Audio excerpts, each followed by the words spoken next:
same acreage that you would get with one family. It's like it still would be better if it would be something with that kind of housing would be in a city where you've got five people around you. You know what I'm saying? It would be an advantage. But you need entry-level housing for folks who live on the Yes, you do. and it satisfies that. It does. That's what I'm after. So I'm thinking if you get your input in, we'll figure out how to, make that and Oh, right. Yeah, I don't I'm want to. saying, we've got the definitions we need to put in, minimum recommended salary, stuff we put before. Looking at, some ways about the agricultural institute. I don't know what I'm gonna do about that. I haven't figured out exactly. That could get complicated. I'm wondering, like this, on how you define those things. Hey there. But I'm not sure that that's where we want to go, but there are some options. I want to make sure I have everything down that is out there that I can figure out. And then we'll say, yeah, we want to use this. Since we sort of talked about. Oh, I was thinking about that. I mean, so like I was saying last night, People that I'm thinking the about issue is, in order to see the development work. That's right. Everyone, And I think we recognize the problems, but nobody's got really solid Right. solutions. We don't. It's a tough nut to crack. If we don't, and if we did, we'd try to do that. So many variables and so much that. I just thought this committee could at least say, Thursday or Friday. with our members say, these are things we Earlier. looked at. Sometimes it's On probably. the road, I just want to more proactive and get this right now. All we do right now is reactive. But what I'll probably say Like even once committee's looking at the, first, subdivision. This is not the formal Yeah, notice. lot. but letting you know, gotta the work notice is that out. I coming. don't If you want to come, But I don't know what to do. I'm like, this is what, I can't send it too early, I can't send it too late. part of this group. So, We don't need to look at I mean, the GSEs, the major mortgage buyers, those changed their definition a few times just in the last couple of years. They have to. Yeah. They have to. People will stand for it because it doesn't matter what we think about different things or what we want to see. That is not, I mean, we can't do that either. So we're not going to handle any of that. No. So that would be a way to control. Hello, everyone. Thanks for everyone for coming. I thought what we would do, we don't have to take, we usually just try to do hey, that's Peter. We'll let Peter come in. Hey, let Peter come and get a seat. Some of us just left this meeting room a few hours ago. So for those who are back, appreciate you, your fortitude in coming back.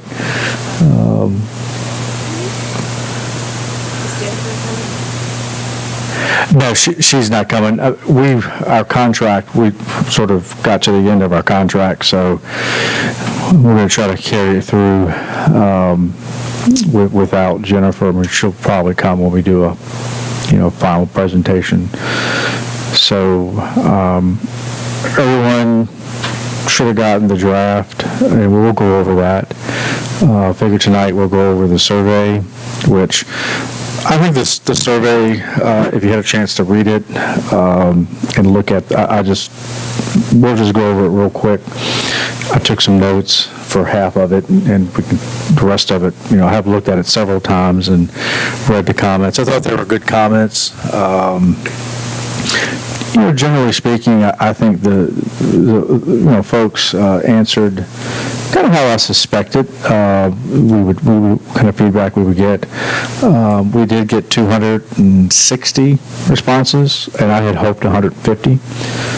So I think we definitely had a good feedback. It was several groups shared it in various, social media, and I sent out an email with at least 30 or 40 people, and it might have been forwarded there. So we really did exactly, well, exceeded what I had hoped. And I appreciate everybody who helped put together the survey. Don helped out tremendously. Peter, was a lot of editing. I thought it was a pretty good survey. We kind of got what we needed out of it. And also the editing on the draft document that we'll go over real quick at some point. Again, Peter and Don and Jim helped out a lot with editing ideas, and I think it reads pretty well. A lot of what was in the plan, I did one version of it several weeks ago that went out, and then I edited it after I got the comments. A lot of it was verbiage and language that was used in the 2018 plan, kind of updated. So I can't take full credit for some of the maybe bad grammar or lack of continuity. So it really wasn't all me. Some of it was, but I think Jim said last night, I edited it from the comments that I received, and I really, I believe it reads I think it looks good, it reads well, and I believe it's at least what we've done so far. From the feedback we've gotten, I think the public, it kind of matches what we've seen from the public. So I'll just start in the survey real quick, and I mean, not that if you haven't looked at it, we'll just go over it, maybe 10, 15 minutes, just going over it. You can see here, everybody can see this fine. I can zoom in a little bit. Do you live in Madison? Full-time, and as you can see from the percentages, the far majority of the folks are Madison full-time. Yes, On Ms. that one, how many people answered retired? And that's what I think. Did I put a note? I've forgotten, I read it, but. Yeah, well, I'll get there, right. So, people here full-time, we just look at the responses. We had a few part-time seasonal, live elsewhere but visit Madison. I live elsewhere but have family or friends in Madison. So majority, you can see the large majority were full-time Madisonians. And I think when we made this, we asked about work. We didn't think of everything, but we probably should have just put a category because I do not work here. We got 86 responses, and far majority of the ones that do not work are retired.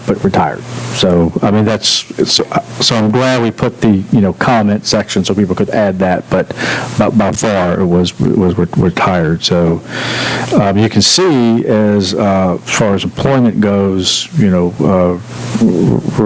have the self-employed, remote, full-time, part-time. That's a pretty significant, and it's kind of consistent, maybe a little larger than the population that we see from the census data that's retired, but it's pretty consistent with that, I think, as well. So that's interesting.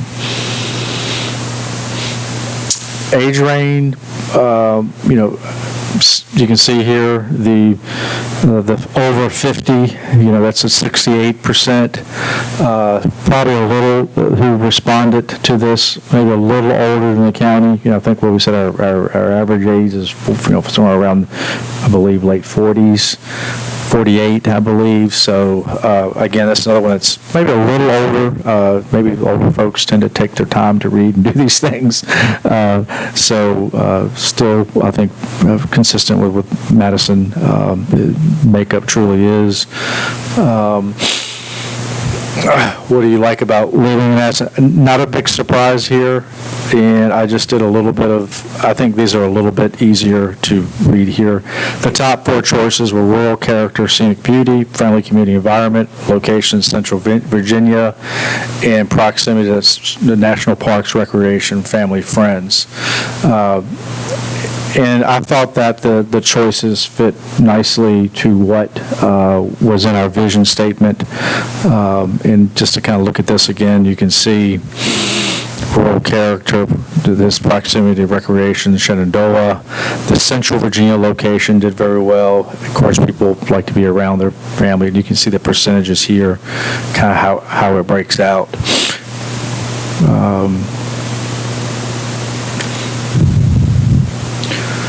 I just went through and highlighted a few things. What do you most value most about living, working, visiting Madison County? We got peace and quiet. Small community with disproportionately high skill level among retirees. I thought that was an insightful statement. Safety, peacefulness, nice place to live, beauty, location, family. We moved here for the rural characters. We passed on Ruckersville, Greene County, and Culpeper as they were too developed. I thought that was interesting comment. And, and the rest are fairly, in those ones that I pointed out, I think those are proximity to Northern Virginia and Richmond. So those themes came up a lot in the sort of, if you have you want to add comments, that's what I put. Most of them did have an other category where you could add your own comments. What changes or initiatives do you believe could improve quality of life? Pretty broad question, and I'll just go here. The top 4 choices were increased commercial retail development to provide residents with additional services, improved or additional recreational uses, 3, enhanced services or programs for younger or youth population, 4, increased local job opportunities. All sort of, I believe, kind of common, typical response in any community. If you kind of might, you might see these things. I think that this one, obviously, the enhanced increased retail development. Just because people want that, I don't think that means, the county is not going out and trying to necessarily rezone land. I think we said before that as far as retail, commercial development, there's ample land that is zoned for that. So if these, other services, if it's a market for it, maybe we will see them. Maybe we won't. But I think this is, if you look at the comments on that one, and this had another, so you get a lot of feedback, and people go in all sort of directions. I found the comments to be really fascinating, some strange, some really good, some in the middle. I mean, they're all over the place, but what changes and initiatives do you believe improve the quality of life in Madison County? Moved here to enjoy rural living. We don't wish any of Madison County to develop. Improved cell internet service. There's so much fast-paced growth within surrounding counties that it's creating havoc on 29. There is absolutely no need for that to happen in Madison. The people who live don't want all the high-density apartments that are in surplus in Ruckersville and Charlottesville. Why not let that retain the beauty and be the jewel that sets the county apart. Support to conserve, cherish, and enhance rural character of the area. Again, a theme that I think pops up a lot. Businesses that provide a reason to come to Madison, that can provide a regional draw for visitors, such as Early Mountain Vineyard in Balltop. Keep Madison rural. Originally lived in Culpeper. Culpeper and Greene just don't seem to have a good reputation around these parts. One person called it Rutgers Hill. Nothing against Ruckersville, but I do believe it could have been planned better. But that's control commercial retail development, limited restaurants, keep land subdivision. This is an interesting one here, I thought. Keep land subdivision at no less than 10 acres if you're required by law to allow subdividing a owner's properties. Love the farms. We should be supporting. So I thought that was the 10-acre minimum. Of course, we have, in ag, it'd be 3-acre minimum. We all know about, I think Rappahannock has the 25-acre minimum. Increase single-family housing options with associated tax base, protect conserved lands, not for trail, bikes, greenways, just for nature. This is one we always see in Luray. Everybody wants a community swimming pool. Maybe a little worse in Luray than they do here, because that's all that comes up there. But that is one. Internet service, we do have a standalone question about that, which I think is kind of interesting. Oh, swimming pool, here it comes back again. Swimming pool. No strip malls.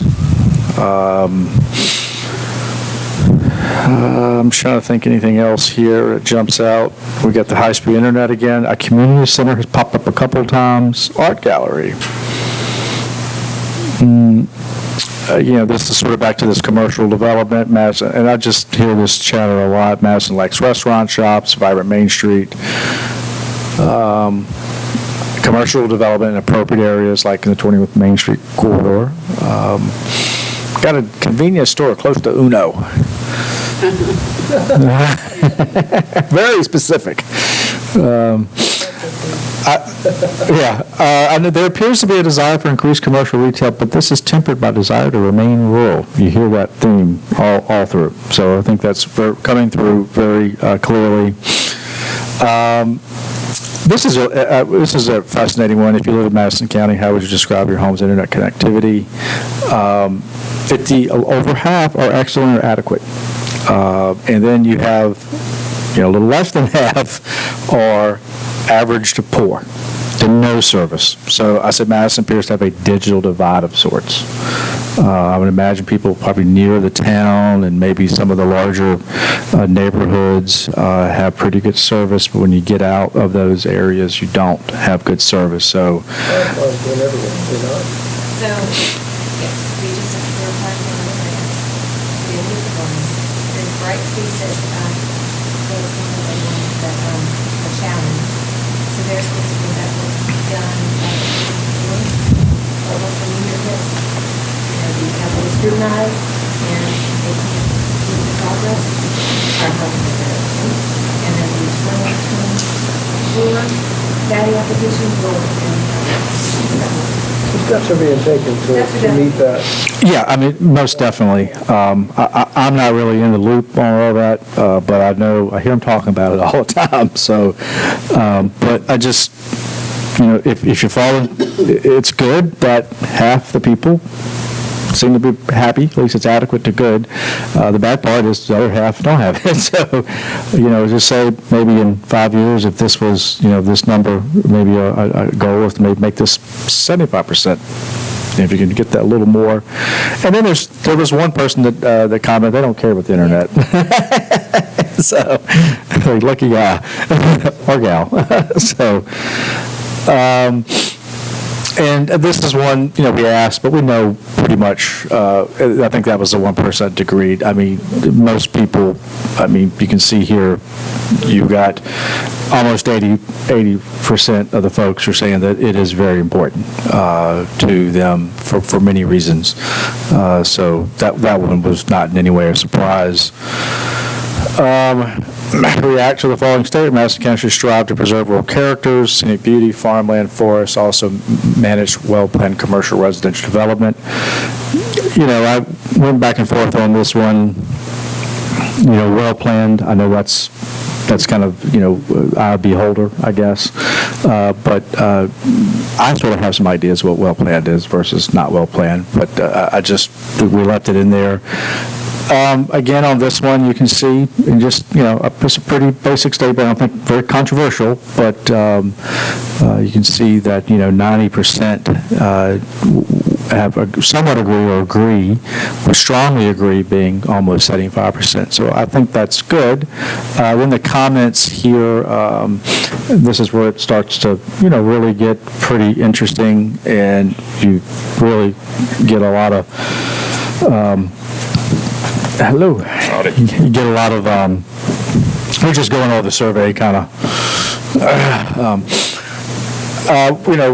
kind of statements were there for the people who strongly disagreed with that? What kind of comments did they make? yeah, we can, well, on this one, strongly disagree. I think there was only 6. Well, let's just kind of see.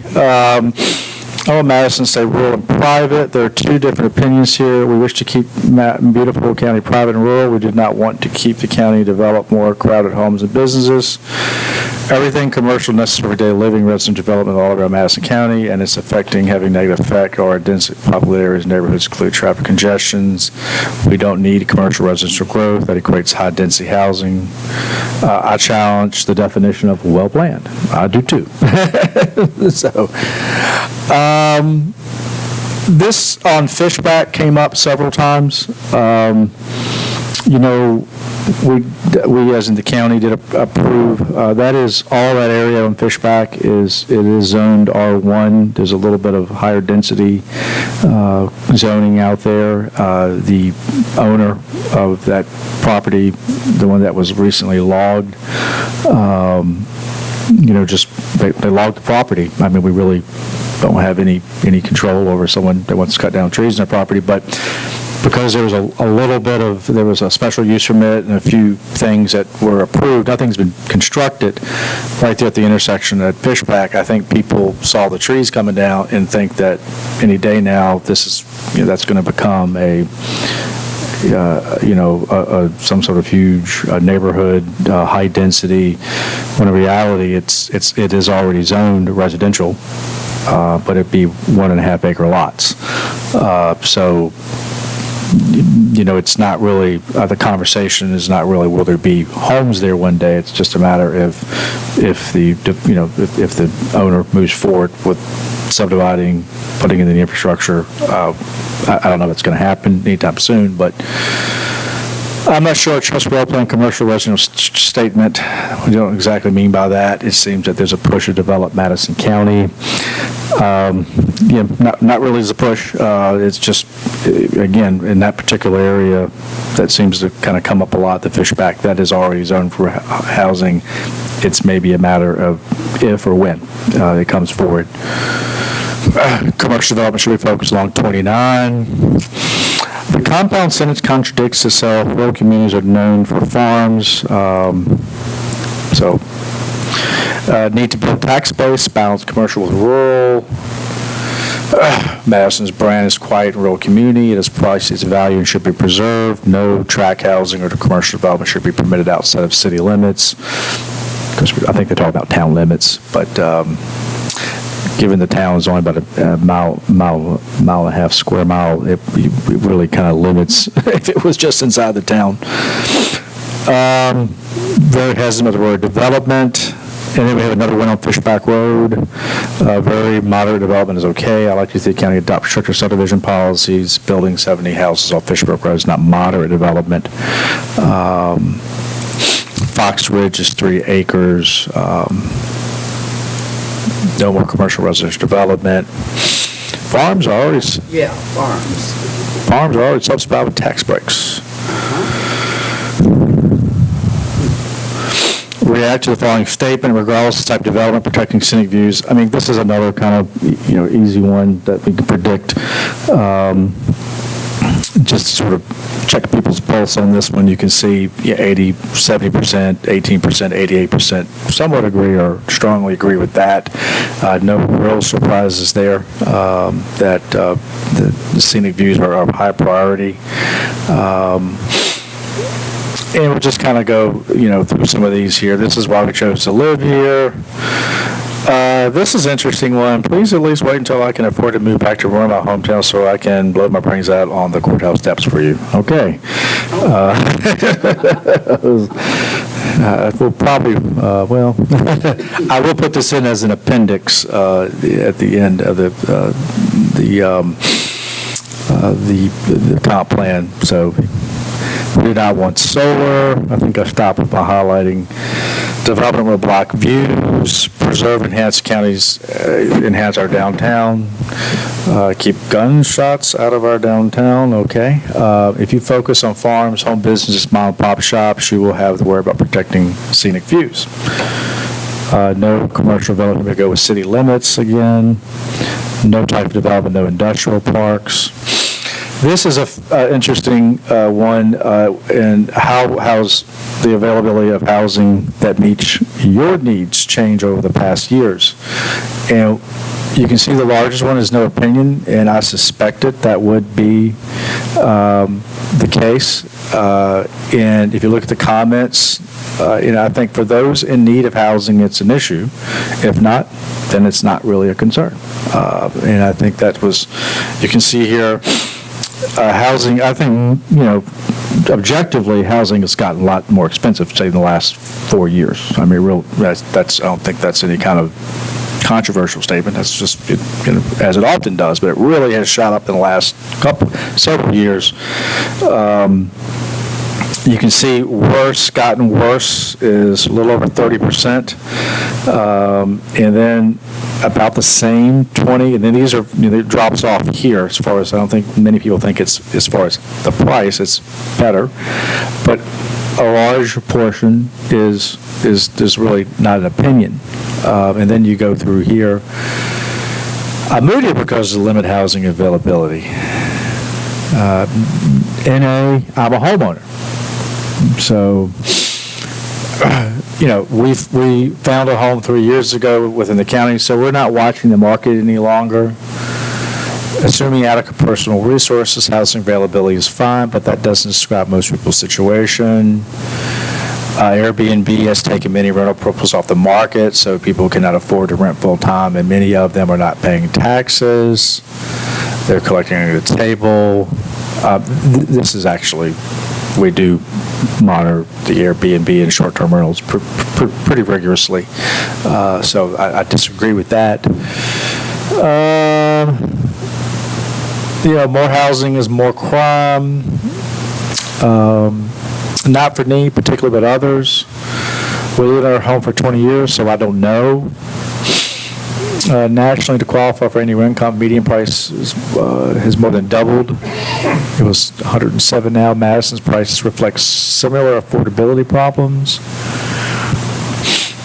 Airbnb pops up again, no change. Only been here for a year. Housing is so expensive for children moving to the county. We built our own home. I moved here 8 years ago. It was challenging. I don't know how young people or people who are not wealthy are supposed to find housing. The lack of rental housing, single-family townhouses for young professionals that may not have family or double income but want some yard space. Too much focus on short-term rentals and for visitors, and lack of internet access keep remote working people. Slow new construction. I like this one. Lack of housing unless you know someone. If you are an outsider, you can forget trying to find a rental property. Housing is much needed. There is a housing shortage across the country. Many of the options is ADU should be an option in every residential district. It wasn't. Well, not the ADU, but you can put a second home, but we'll get to that in a minute. That was not my answer, I promise. We need to prioritize affordable housing. So I thought those were good. I thought that was one of the more interesting answers, just because, it's something we talk about, and we hear a lot, at least in this room, and then just to sort of see that if it's on your mind, it's on your mind, but if it's not, it doesn't affect you, it doesn't really, it's not really a problem. Though Madison County has only seen modest residential growth over the past few years, directing potential growth near the town of Madison or to a lesser extent to existing villages would be the best way to prevent sprawl and protect farms. So we're just going to react to that. And I'll just go here. You can see, we're in that 76 or so % agree with that. Some are neutral. Some disagree. Again, not a real controversial statement. Suspected I would see most would support that. So strongly, or someone agrees, 76.5%, extra 5 there. And then we go look at the mess in Greene County, Culpeper, and Charlottesville. It's a mess. Fishback, we got Fishback again, can't handle the traffic. Sprawl is not an issue. If protecting farms natural or requires government intrusion, absolutely no. Here needs to be affordable housing for seniors and young adults, no growth. If we go again, example is Fishback Road. We got Airbnbs popping up again here, no growth needed or wanted. As a taxpayer on fixed income, I certainly don't want any higher taxes. I don't, have you looked at the infrastructure and water?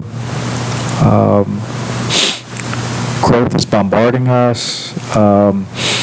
I don't think the data supports that we're being bombarded with growth. We saw a little uptick, but really, we're still, if we look at the growth projections and everything, we're still pretty modest, and that's why I put in there, we're modest. We're not really a high growth community. Allow housing to grow organically where it is already permitted, and I think that's a good statement, because I think that's a very good statement. Don't rezone because a developer wants to buy cheap farmland. I would argue about cheap farmland. I don't know if there's cheap land anywhere, but question is poorly defined. Looking at the villages agreement should be determined at current residents, the villages, the land available, homogeneity, access, public sewer and water. I think that's a really good statement. Protecting farmlands, fundamental in Madison. Villages, view sheds, should protect at all costs. The Town of Madison Central Affordable Housing Development could begin there. That's a caveat. Anything must be fully supported fully long-term by developer regards to traffic flow and infrastructure. Why are we turning the town into Ruckersville? Most people will, and it's sometimes people will say town and county interchangeably. I don't know if people realize it was, yeah. Most people will probably agree with this until the end. Protect farmlands, excuse protecting rural areas, using the excuse for protecting rural as a scapegoating. You can build affordable housing or protecting the character of the county. You can build affordable housing or protecting the character of the county. Emphasis on residential growth, not commercial and small. The county has plenty of farms, and they don't need any special protection. There's really no reason for people to live near the town anyway, since there isn't anything to do there, and offer the main draw of the county far away. I put this in here. This is for the next slide. As shown on the map below, it was this map here. Ample land near the town of Madison is currently zoned for residential development, R1, 2, and 3. Though much of the land is undeveloped, its location, utilities, roads appears to make a logical area of direct potential future growth. Given the county has experienced modest to slow residential growth in the past, do you believe Madison County should steer future residential development to be located in this residential growth area? Now, as I said, this is already on the map by right. And I think just by that, it is a growth area. It's already been determined. But I just put a little, I drew a boundary around it. I think it's this is over 800 acres. And to me, that's just, that's the natural sort of development area. And it, you can see Gate Road here, Fishback, Oak Park kind of bounds all this residentially zoned land, which, a big chunk of it is vacant. And we get a little bit, we're in the, over 60% agree, somewhat agree. You have a neutral, a healthy minority, somewhat disagree or strongly disagree. Stay close to Route 29. The town needs to improve school system. I don't know the thing. Bringing new denser population to the county would be a great negative impact to the county. Create havoc to the local population already in the county. The repeat of Madison seeing only modest slow increase is a good thing. The repeat phrase, this is the reason to suddenly become like the surrounding counties experience growth. I would like a lot of acreage looking to be developed. Again, people who live in this beautiful county don't want what you're proposing. Not really proposing, I mean, really, this is already zoned for housing, so that I have spoken with many people in Madison about the planned growth, yet to hear any person say they're for it. Discourage all future residential development unless you wish to build $90 million in schools. I guess, again, looking at the school-age population, you can see that it's pretty flat. I don't necessarily think if this was to build out, which I don't suspect it will, that somehow we're looking at thousands or hundreds even of new kids in the school system. Allow housing to grow organically where it has already been permitted. Don't rezone it because of, and I sort of like this statement right here. I think that's kind of what we're doing. That's sort of what the growth area is about. It's already permitted. So I think that's a good observation. Concentrating growth in one particular area will restore the rural nature of the county. I'm not sure why we want to turn the town to Madison into Ruckersville. I sincerely doubt anyone who is currently living in the area outlined in Exhibit A would agree with the statement. This is a long one. I haven't read this one, but my opinion would be that residential areas close to the town and our major roads, such as Route 29, should be designated as smaller lots. This makes housing more acceptable and affordable for more people. Residential development in the more rural areas of the county might have higher prices acreage requirements in each residential dwelling. Doing something like that can provide opportunity for residential growth while keeping Madison County rural and beautiful. Those of us in more rural areas like to keep our views quiet and peaceful surroundings. I think we can balance the way we live, us living in the rural areas can feel secure, won't lose what we love and living here. That's a good statement. And that was, yeah, that's really, really good. Can anybody here take credit for that? Okay, you don't have to, if you did, that was good, very good. It's unclear from Exhibit A what existing zonings, what are proposed zones, also what are the commercial zones. We should encourage residential in both areas. Okay, so accelerated dwelling units, just standalone housing located in the same lot property. They are sometimes referred as granny flats, in-law suites, and often rented to family members. Madison County has considered adopting ADU ordinance allowing agricultural lots from 3 to 6 acres and on conservation lots from 10 to 20 acres. There's a little background to that. If you have 6 acres or more in agriculture, you could put a second dwelling on your house. So this is specifically for those lots between 3 and 6 and 10 and 20. Without going into too much detail, I just tried to explain as best I could. Hopefully it got through. ADUs would not be allowed to be short-term rentals, but instead full-time rentals. ADUs could be an affordable rental option and potentially fill a niche so that older and younger adults could live near their family. What best describes your results in ADU, of your feelings, represents your thoughts. And ADUs would be a good way to develop affordable housing, niche 40%, and then provided ADUs are carefully regulated and require approval from the board of supervisors, ADUs could be beneficial. So these two, you can see, are about 75%.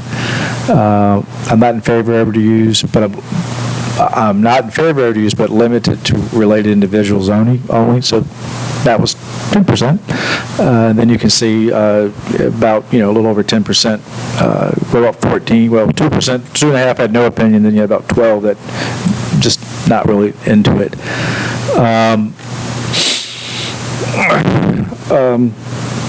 While I'm reading and hearing the survey, it's desired to put more people in every possible piece of land which will destroy the beauty of Madison County and seek havoc in our infrastructure and rural community which cannot survive. I think that person's probably against it. I think being able to build a single small residence family land would be okay, but not multiple units.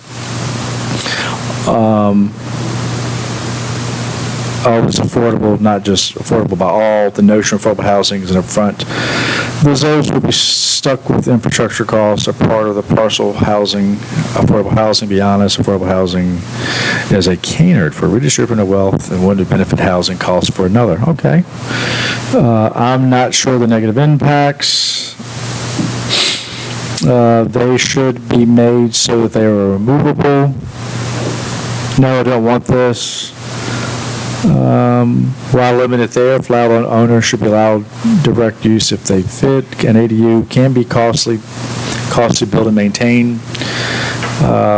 Should the primary dweller die, move away, the primary homeowner would be stuck.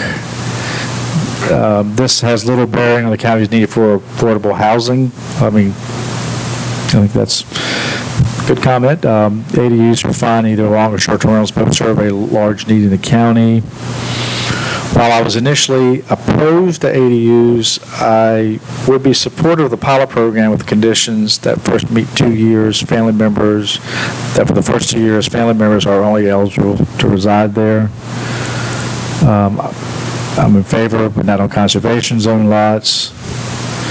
I prefer ADUs over townhouse apartments and low-cost housing on small lots.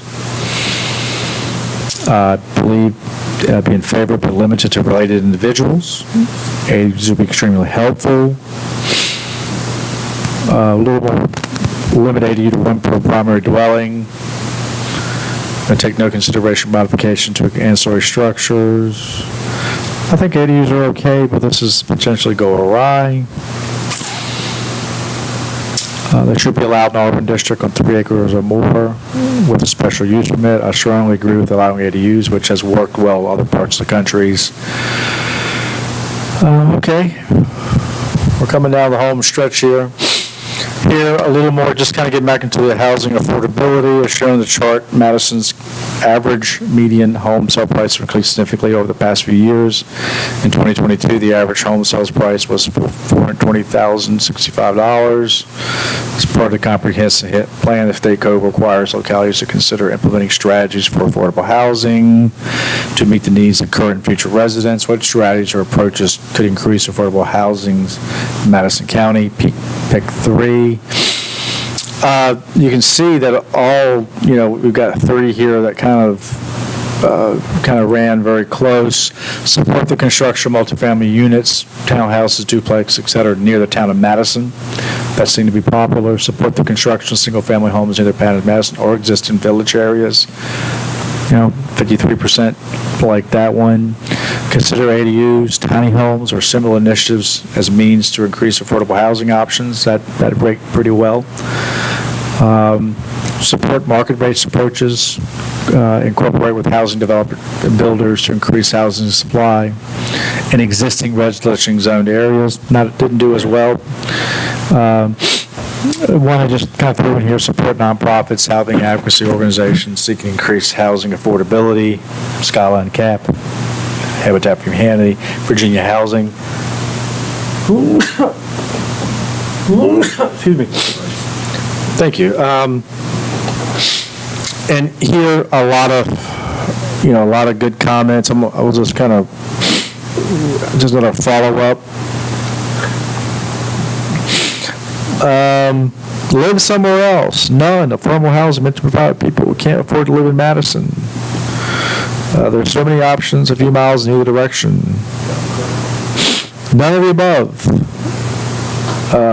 The facts do not support the notion that additional housing is required. I said this is what's required in the code. It doesn't say how we address it or we have to adopt. It just says address it. No subsidized housing, Section 8. Allow business owners to live above or with businesses. Sewer and water availability, good question. Average sales price is the wrong measure. Even median prices don't describe affordability when viewed alone. Nonetheless, turn down the numbers, make it look like nothing is, like doing nothing is the answer. Tremendous inflation. Stop allowing Airbnbs. The problem would be corrected. Carefully plan shopping before you worry about housing.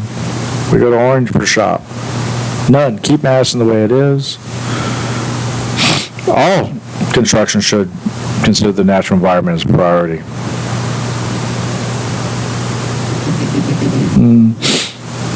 Village life is very important to Madison, but closing the most of the rural post offices has destroyed the village centers. Developers will destroy Madison, build a lot of junk, just like what's happening nearby. The town of Madison will greatly benefit from having more residents to support vital services and businesses, raise taxes on greedy upper class.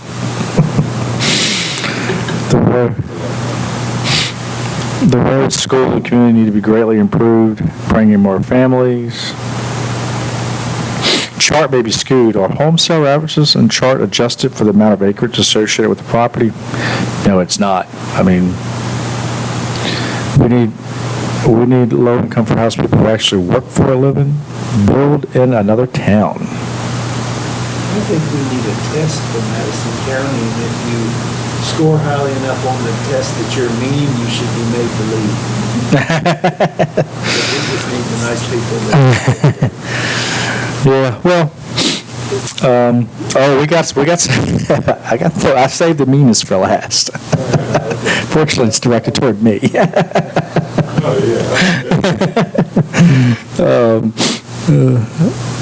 Over the past few years, short-term, this is a good one. Airbnb, VRB, glamping, wedding venues, and agricultural activities, winery, breweries, procure and produce have proliferated in Madison County.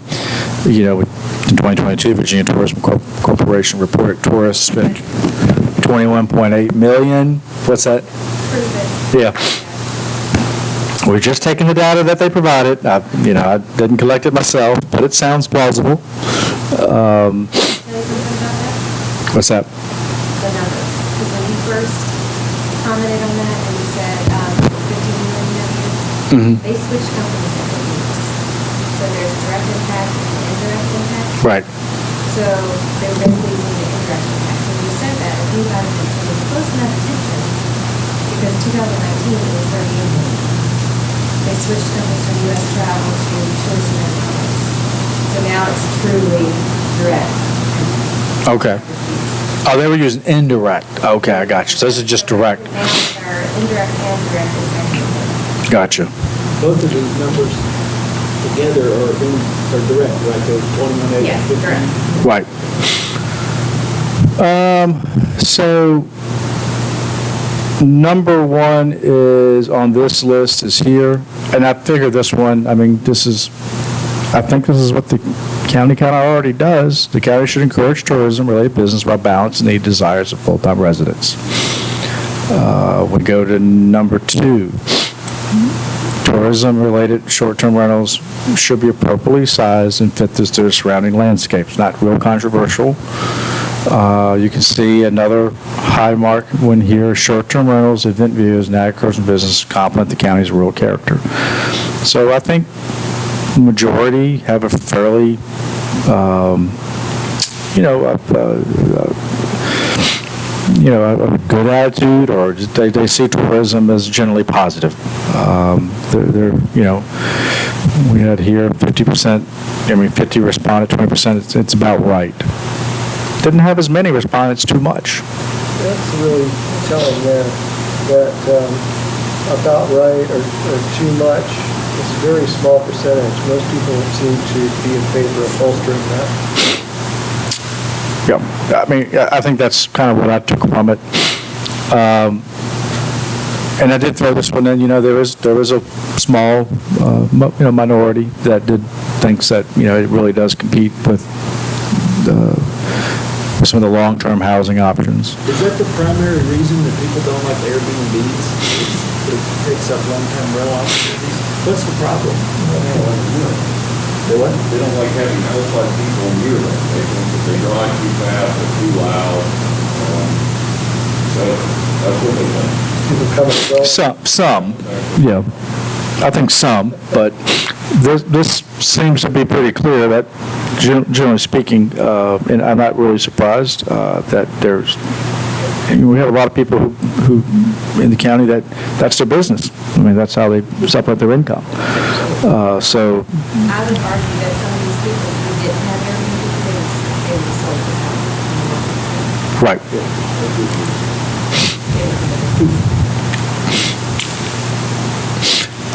We don't need more. The number of wineries, breweries, and quaint shops, as well as Yoder's, that satisfies those needs. Before accepting the Virginia tourism numbers, I would perform a little due diligence. Also, I think described growth of STR has been proliferated is a bit stretch. I didn't know what a short-term rental was 10 years ago.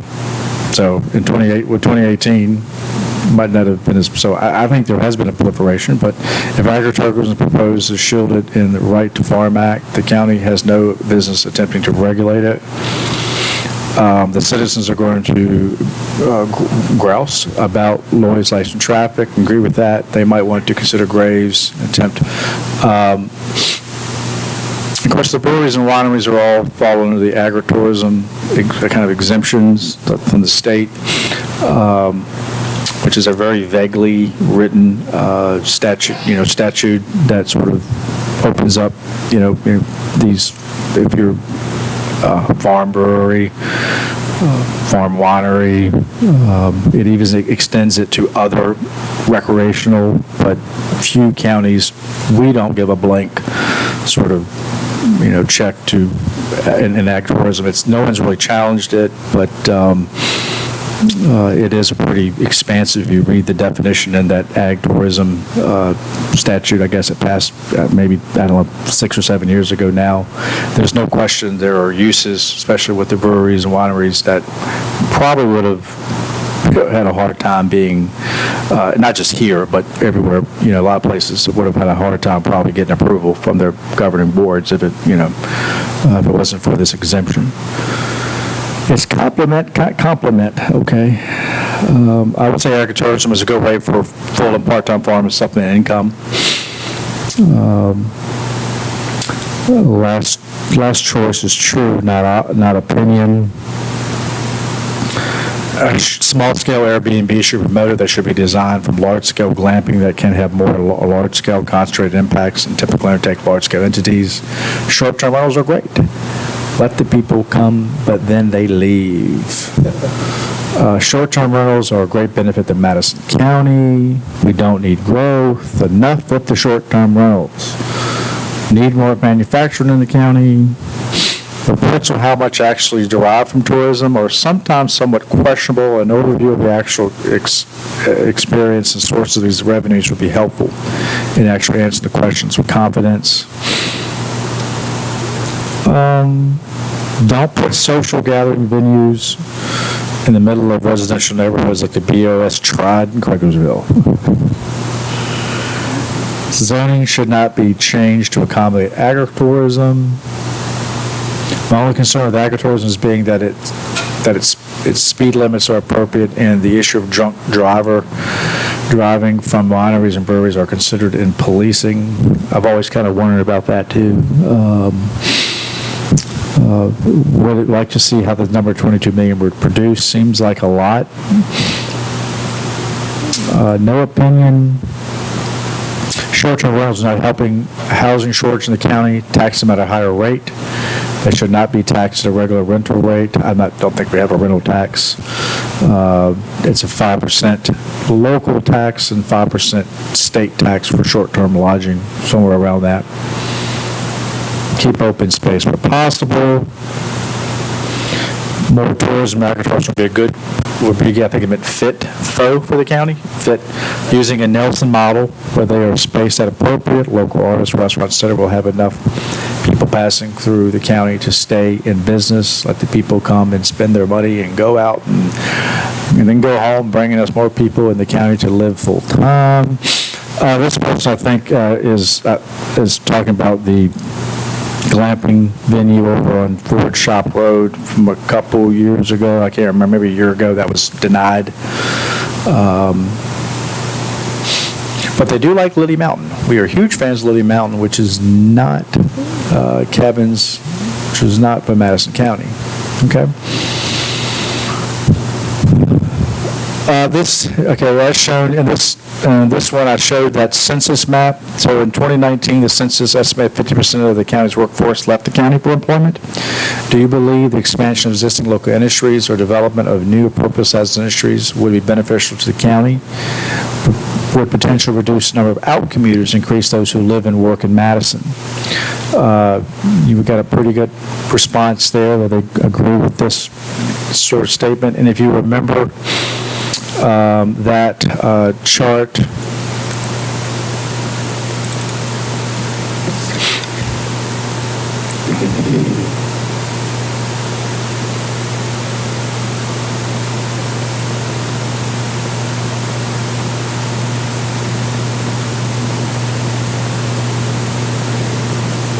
It was right here. This is from 2019. Out was 34, and again, there's a little bit of discrepancy in the confidence intervals in this, but I still think, I've looked at other counties' page and studied their numbers. It's pretty consistent with what you see in kind of similar counties. So the idea was, if industries came that could employ some of the local folks that, with the large percent that commute out, would that be a good thing? And then we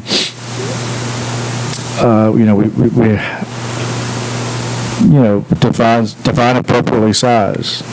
This is, That's the county's total population. 13,500. Say it's 14, and we've got 2,000 people working in Madison County, 2,300 people working in the county. So we're about 1.5% of the county population lives here. Will someone come in, Well, I did 1,300 in, 1,080 or 50 here, that's 2,300 plus or minus 2,500 plus or minus. So you got about 30%. Jennifer Tuesday night count, the yeah, Madison is in such a central location. You have the Culpeper, Charlottesville, even Harrisonburg, Fredericksburg, all within, an hour or less. When you look at unemployment rate in the counties, they show like all the lowest, I've said this I know a bunch of times, but Madison usually is at the top as the lowest unemployment rate. So, if you can't work in the county, great, but you do have areas that aren't far away. And that's not necessarily a bad thing, but I guess the idea is if you could attract, that would be the only real, if an industry was looking, you might have saw recently that I think was it some Northrop Grumman, they're building a large factory in Waynesboro. There's been several announcements lately of a really large sort of factory, manufacturing, skilled labor. I've noticed. I saw the one in Waynesboro recently, but of course Waynesboro's a little different. You're larger. You're in a larger 25,000, 30,000 people city. You're close to Charlottesville. You're Stanton. You're in an area. I don't really think that Madison's ever going to be a prime location for the type of, say, something like that was recently announced in Madison to be coming, but right, people are already employed, but you could, if you're offering a better wage and that you're closer, that could be something that, if an industry looks at this and says, hey, we do have a potential to tap into, then that causes a shortage somewhere else. So that is a large consideration. Focus on barns, businesses, homes, mom and pop shops, existing industries. Well, yes, if it's done carefully. Keep big industry out of Madison County. Traffic is already bad in US 49 corridor. We do not need to increase and have it becomes more like Greene and Albemarle counties. Not a government role. It's not as if we're going out and soliciting folks that, it's really, I think if it's a market and need, they'll find you.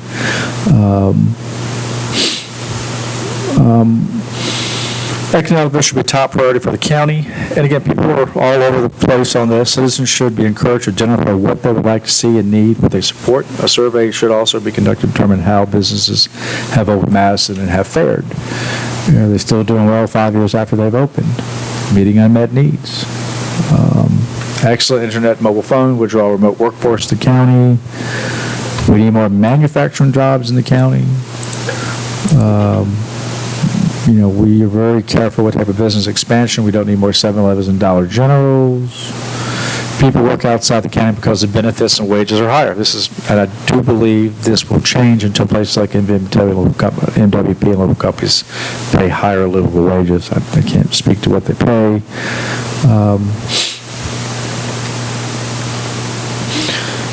This one is pretty easy.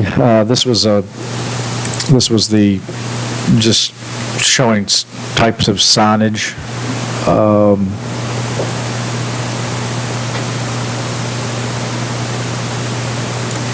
I'll find that in a second.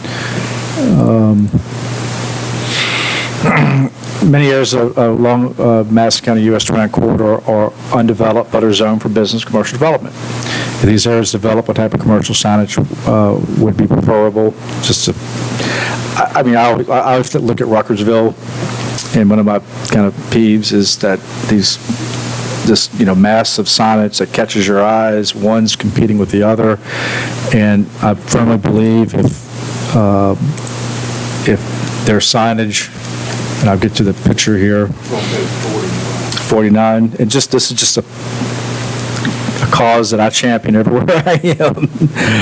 I just believe this serves the exact same sort of purposes as far as it catches your eye, you can see it, it doesn't compete with other signs. It is a sign. It's not the prettiest thing in the world, but I just kind of would like people to consider this. I believe that if you give people the option between the two, as far as a sign ordinance, they will almost always pick the one that I think has a little more aesthetics, and I just will use Ruckersville as an example. I believe if you had more aesthetic sign corridor, maybe more landscaping, parking, a lot of, even there, your parking lots don't connect, you have to go out, and that makes it dangerous. So that's kind of where this is sort of getting at. And yeah, just right. Yeah, I hate to leave, but I've got to. Oh, yeah, sure. And I need to get to Orange. Okay, well, But now, I want to say one thing. As I read this before and read a lot of it again, get certain things, this always strikes me, and every case we have, just about like the ones last night, one of them especially, where do we ever put in, and we heard the reading of the comprehensive plan, the old one last it was a new one. Oh, well. Yeah, somehow that person, yeah. Well, it was a draft. Yeah. It was the draft that he read What is it, everything we talk about here, about where to put things, where to put buildings, where to put homes, where to put this, where to put that, it depends on who's selling the land. I mean, how do we factor that in? Like, most of our single-family dwellings in our house right now, in our county right now, the new ones, scattered along 230, scattered along all these other places, are pieces, chunks carved out of farm lands along the edges of the roads, which, I mean, it's not a problem, I'm not saying that, but it all depends on who can sell land. I tried to sell land. Nobody was interested. Yep. Had a contract, right on 29, right at the prime hub. And a county resident finally got it. But 7-Eleven said, and I can say it now, said the demographics do not support us building a new store there, positively. Excuse me? Yeah. They did not, and we had two others that did the same Right. thing. So that was right prime land, and it was cheap compared to what. Yeah, I mean, the comp plan doesn't, I mean, as far as, I can't say that, but- we don't, I mean, it's, But what we're doing is, Right. sometimes I think we give people, especially people that don't understand a lot of what goes on in our county, like last night, wanting to put the rescue out on proper county land. I mean, really? So, thank goodness you addressed that. You all did. But we give them then the idea that this is what we think can happen, and we don't take into account that there's so much dependence on a whole lot of other things. And I don't know where we figure that in, because this comprehensive plan that I want to be very proud of is used against us. I say against, because it's taken out parcels and they pick out these little pieces that support their notion. yeah, I think, it can be used to support or to not support, I mean, when you got 100, but, We all live in our little pieces of heaven, and if we don't, Right. we want to get there. And so, I agree. I don't know what the answer is, but to me, I don't see, I think we need to figure out how we can use what we know already and not glorify things that really, I mean, I think we need to be a little more realistic. And I don't know how to do that. I'm not going to do that maybe, but I'm just concerned about every one of these things up here, these people, they're all responding to things they know nothing about. To say that farms get the tax breaks? Clay? Good land use, I don't know about the tax. Well, land use, but look at the risk. How much risk do you take to get that little bit of land?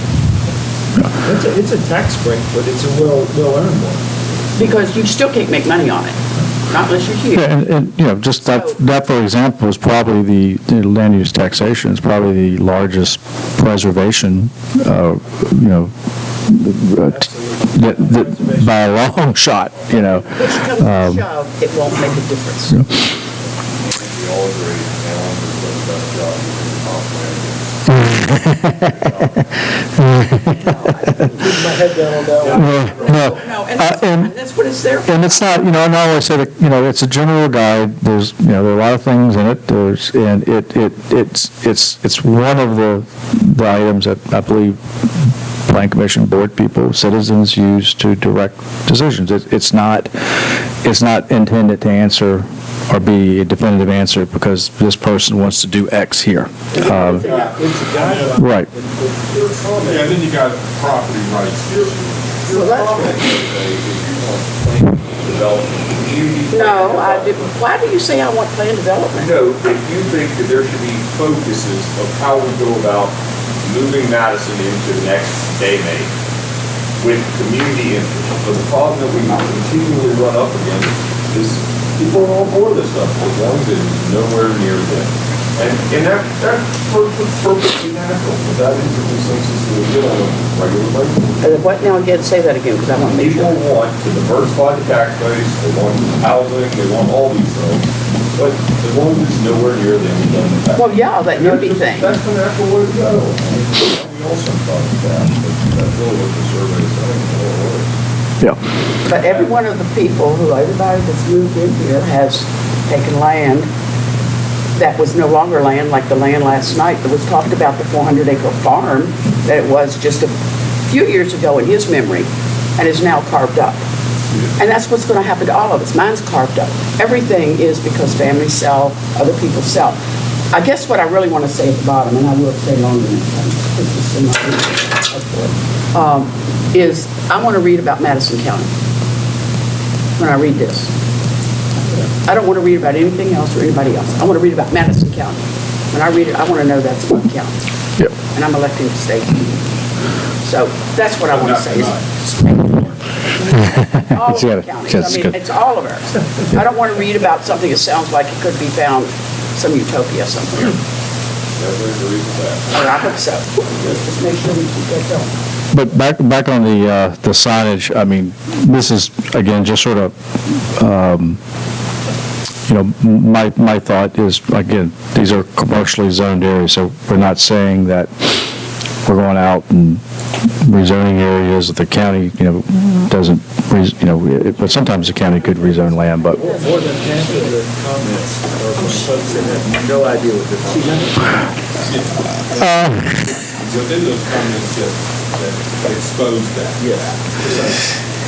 Yeah, I mean, if you don't deal in, I you know, deal in this all the time, so, I mean, hopefully, I mean, would want me that I would, you know, know some of these things, but it's just kind of, you know, I think, you know, sometimes people, you know, they might call town Madison, town the city of Madison, or, you know, there's just certain little things that, you know, or one person left today, email us, said, what did the town council vote last night? Talking about here. I was like, well, it was the county board of supervisors, but I know where you're coming from. I get it, you know, so it's, you know, people are sometimes get a little confused and they. It's not a valuable tool for us to glean information Right. from, but you see this movement or this trend of people that really don't know what you're asking them about. And then you see so many people who have arrived here and you know, they just don't want anybody else to follow. You know, it is what it is. We're all together on that.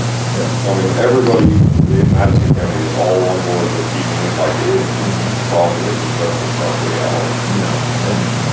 But so far, we've done a good job. Trying to figure out, it's very good. Trying to figure out how to deal with growth and how, you know, serve the growth overall. Designate maximum signs, square footage, signs and height restrictions. With today's technology, you can search ahead of time, so you don't need signs. Let's not turn ourselves in. There we go. Ruckersville, please. Ruckersville again.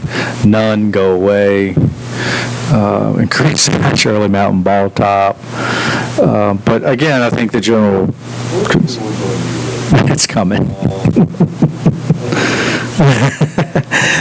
We'll get almost to the end here, and we'll finish up, and we'll, because I have a few things we can work on, but we'll, Hoover Ridge Park, talk about the master plan. And I think recently got some funding for some things out there. That was great. I just thought it was important to throw something in for our park and recreation. And you can see, far majority, think expanding is a good thing, some as is. And then, won't go over too many comments.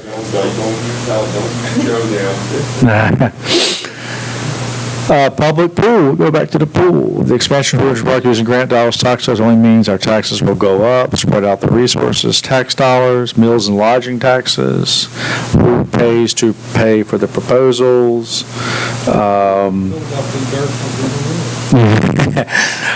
Stop using our tax money. So there is definitely, a little bit of an undercurrent of any type of spending on maybe something that's considered to be a luxury item, maybe spread the love around to other areas. Since 12 people at Virginia Tech attended the tech presentation, Hoover Ridge Park was supposed to be a multi-generational facility, including for seniors. Our structure was to house rooms that could be rented, stocked with games, suitable bridge, and other card parties.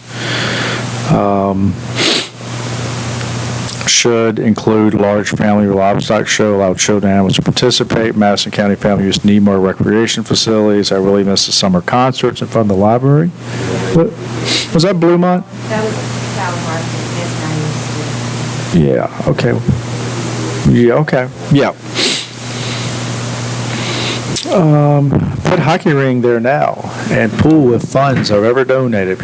Pool's always, the county has nothing for children to do or adults to do. Rec Center in the Red Barn or something else on the Hoover Ridge property would be immensely helpful. Please create more opportunities. I think it's, now the road improvements, I need to kind of go through these. We've had a lot in the news with 15 and the accidents.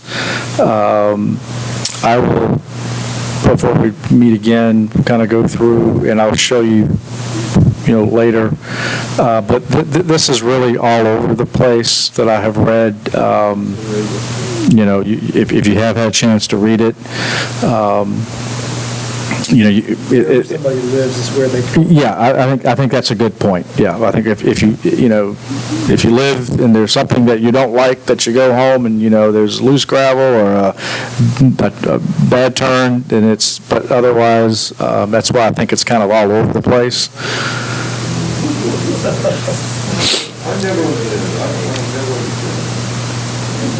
Just fix potholes.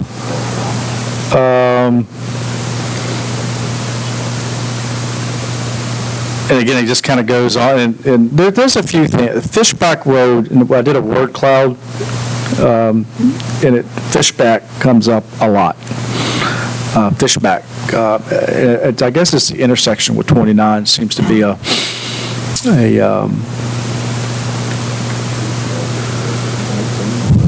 Fishback Road, the bike lane, there are a few in there that are out there.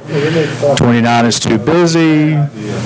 Can't think of any. There are a few of those. The road wider and take 20 feet of your land, so. I think the roads are pretty decent. And then what services could be improved in the county, and what, if anything, do you believe the county is lacking?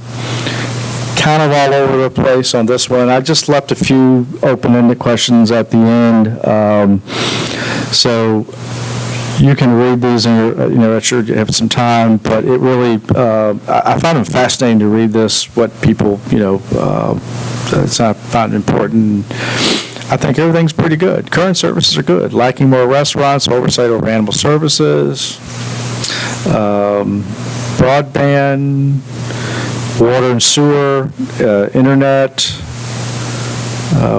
fire and EMS station needed, more restaurants, broadband internet, good enough. Retail, that's kind of back to that retail, internet services, no, retail, no good.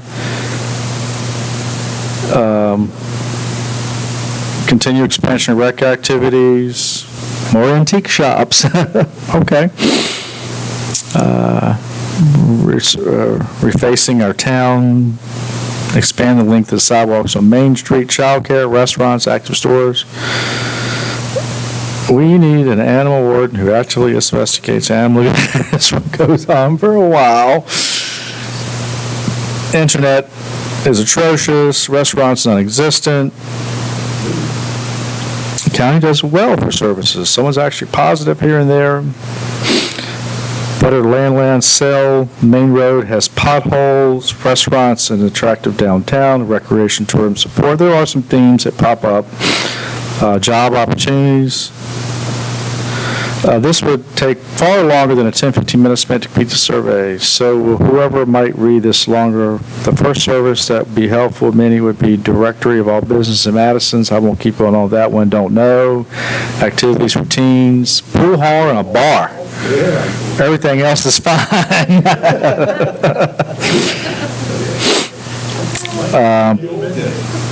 Yeah, the old pool halls, yeah. Madison is perfect. We lack good dining. Dining options comes up. You can see that sort of, and we're awfully mean to Ruckersville. We got another Ruckersville here. Restaurants, overnight accommodations, restaurants, here we go, another restaurants. Back in employment, place for kids, young adults. Mm-hmm.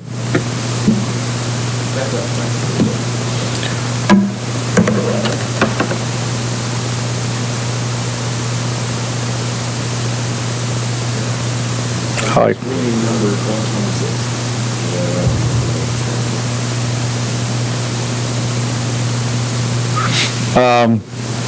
Services for mental health. Main Street could use beautifying. It goes to restaurants again. So the county needs to subsidize some restaurants, obviously. Part of the consultation test for simply focus on revitalization. Broadband, affordable housing, shelter. We got restaurants again. Internet, activities for youth. That's come up. More pickleball. We need more fast food restaurants. What on? People for any more fast food restaurants.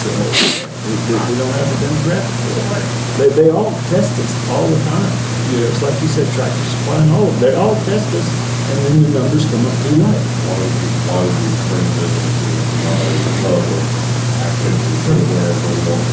Cable TV, can't think of any. And then this was just whatever you want to, again, this is kind of all over the place. Keep Madison rural. We have seen what's happening to Culpeper and Greene County. We do not have the infrastructure. Keep beautiful and rural. Another theme. It would be beneficial to look seriously at infrastructure in Madison County, how efficient sewer system is. I hope the desires of people preservation will ride and desires be like surrounding counties. That's kind of covered. If it ain't broke, don't fix it. If it ain't broke, don't fix it. Instead of encouraging more houses, which I don't think we're really encouraging more houses, we're just sort of saying this is where they could go, which add the county way of road improvements, do something about the hotel eyesore along unused building on Main Street. I have an Airbnb for 3 years in County Town. I think half my guests are from D.C., Richmond, O'Rag, Winforth wineries. We don't need more poor people. Okay. That one needs to be. I fear the county administration will rush ahead with tardy development. I mean, county administration's not going to, we're not going to propose any development. I mean, if it were to come to before the county, I mean, Transparency. I love living here. It's a great place to raise a family. I support smart growth, businesses, and resident opportunity, protecting environment, culture, and agribusiness space. Hey, okay. I like the beauty of Madison still offers. Madison's an incredible place, a real gem. Don't mess it up with a lot of junky developments that look like Ruckersville. I like to see more housing. I think Madison's doing a good job preserving rural character. Okay, we want to let the sprawl and green transfer our lovely community. To whom did Mr. Webb send this survey? I would never have known about this survey if a friend hadn't sent it to me. I sent it out to as many people as I could, and I think it was shared on several different sites, so I really, yeah, you put it on the Madison, I mean, really can't control. That's a really good response rate. ADUs, if implemented, would be limited to one property. Learn the problems of Greene County. Watch out for greedy developers. There should be tax incentives in place and tighten use businesses. This keeps going on. We get a little Kriegersville comment. Please limit the amount of commercial and industrial development in the county. Love the scenic beauty of Madison County. Consistent application forced in accordance with county policy. Keys to be libertarian, hands-off, turn a blind eye to those who don't follow guidelines. Thanks for reaching out to the community to seek out input. Love Madison. That's what's happening in the school system. Separation of church and state. I grew up in Alexandria, watched my lovely community destroyed by overdevelopment and now gridlock. Thank you for this opportunity. I think the questions were very thought-provoking, and if you take it all to fair consideration, we should continue to a lovely path in beautiful Madison County. Food, beer, wine, artisans, agritourism.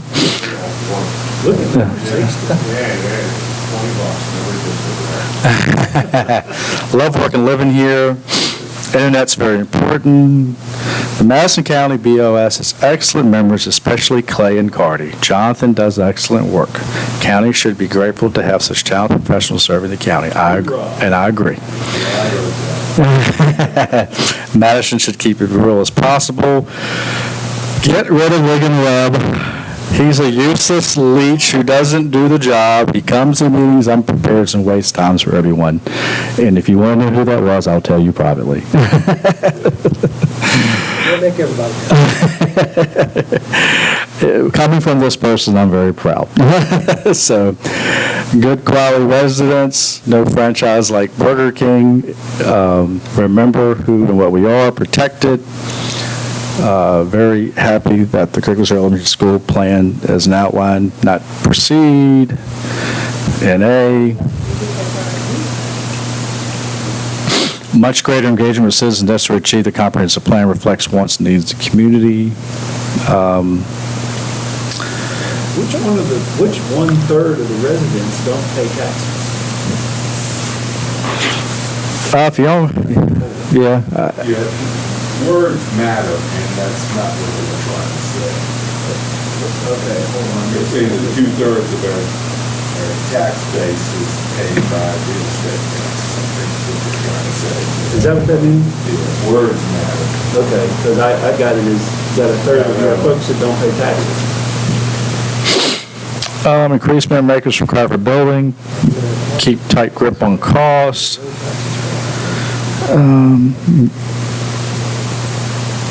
Support school system. What's that? You must provide more transparency to the people in regards to traffic flow control, traffic light, patterns of fishback, and fox hunt. We are concerned with the potential crime, traffic, amount of people in our quiet neighborhood. Yeah. Change is inevitable. It's how you control it that matters. I like that. Hopefully our concerns taken seriously and don't build up like some surrounding counties. Keep our county rural, beautiful. Plan neighborhoods to have something to do, a dog park, playground, trade school, places to afford, places to live, concentrate business on 29 corridor, keep the rest of the county rural. Thanks for the survey. Too much control is never good. I would like the county to take its vision of protecting the county's beauty and scenery more seriously. Traveling around the county, I see numerous private trash dumps, auto graveyards. This certainly detracts from their beauty, I agree. Build upon what is already here, keep Madison beautiful, rural, safe as it has been. Keep up the good work. See our previous comments, thanks for asking. This feels like a good survey. It feels like the emphasis on well-planned developments do not want Madison to look like Ruckersville in 10 years. I like the emphasis on well-planned development, do not want Madison to look like Ruckersville. Good luck and hard work balancing needs of the present and future.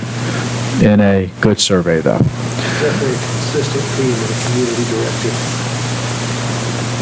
Yeah, I think a lot of the same themes pop up over and over again, so I definitely agree.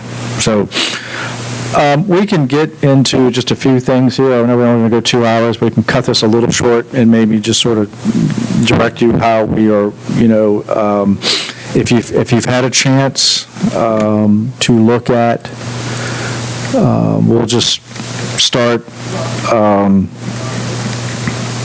with the goals, and we have 5 different sort of plan topics, plan elements, and we've put together goals and strategies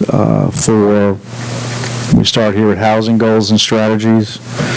I won't read them all. I would just say if you've had a chance to read them, to look at them, a lot of it's based on feedback we've gotten here over the last year. We've introduced a few things as far as potentially here looking at maybe more of if we do see some development in those areas that we could see future housing, which again, I don't think we're going to see a mad rush by any means, but we could, have a more focus on conservation. I just use that as an example of how we could use conservation and some of the subdivision techniques in some of the more dense areas, say around that Fishback Road area, that's all zoned for housing. Is there anything as far as housing, if you've had a chance to look at, is there anything that's proposed that we'll talk about right here, or anyone has a, that has a, would like to discuss?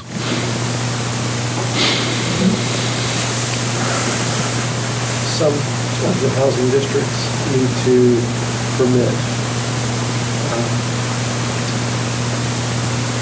We talked the other day about how I think it was R1 that permitted up to a duplex. Mhm. It'd be beneficial to permit up to a triplex or a quad, depending on if your soil will take it, and then an occupancy. Like an R1? Yeah. Okay. Or, whatever's appropriate. But those are not addressed very clearly, and it gets the affordability aspect as well as, the availability of housing, both as rented and for lower income. Well, we'll just do like 10, 15 minutes, or we can end on this, and we'll talk about another meeting. Why don't we just do a few minutes of just a little bit of brainstorming? Oh, gosh.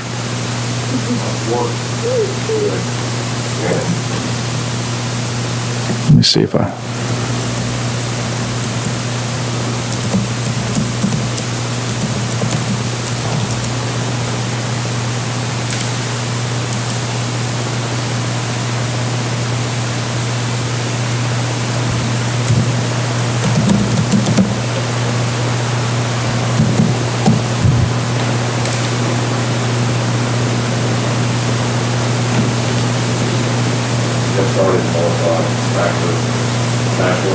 Yep, we did. Everybody loves it. Keep it locked down. Fantastic.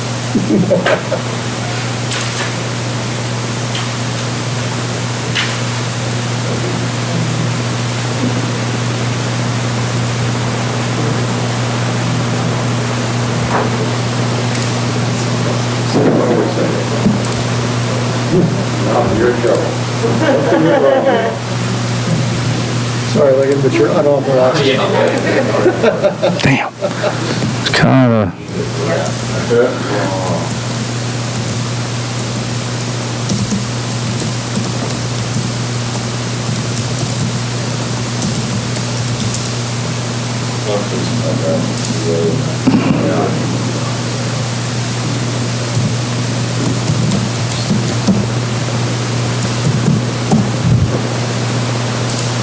Try one more time, and that we'll just have to.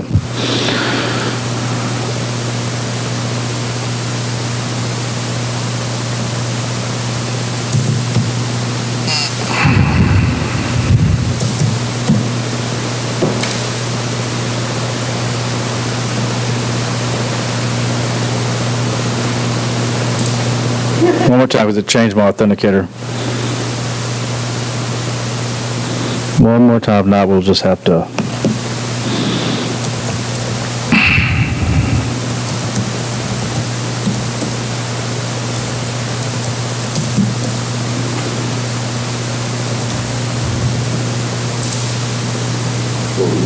Got logged out for a minute? I've never logged into Word on this one, so I don't.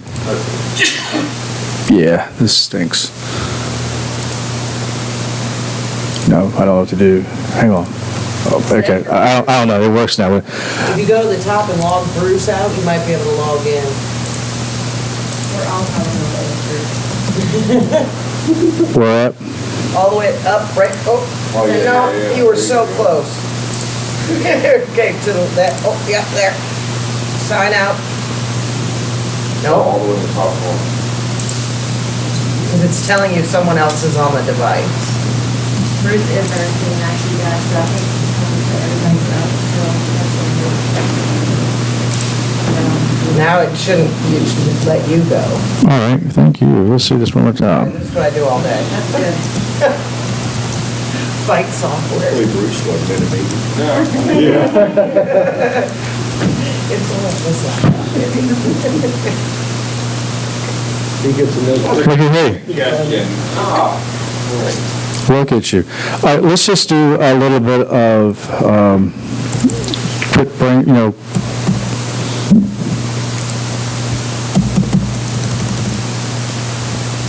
What is it doing here?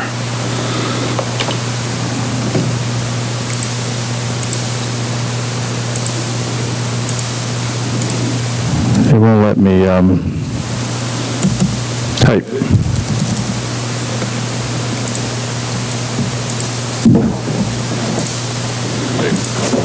they all.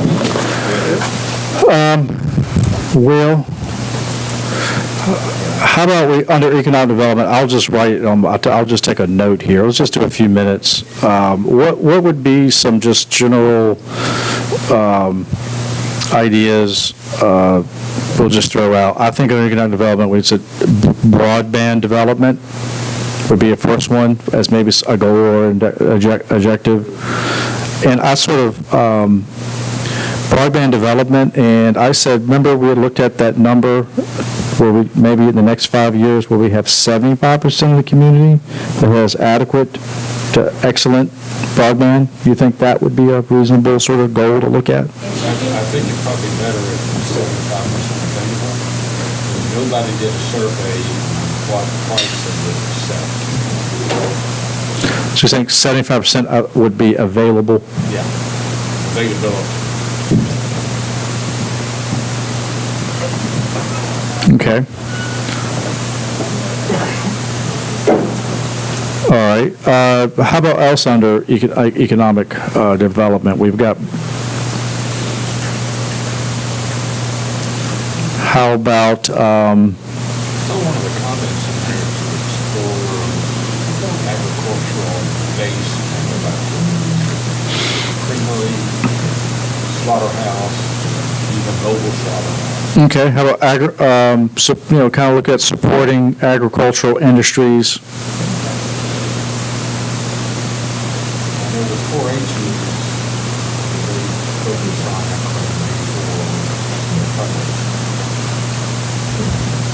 So basically, we're talking about coming up with ways to add value to the products we produce locally. Yeah, instead of, Value add stuff.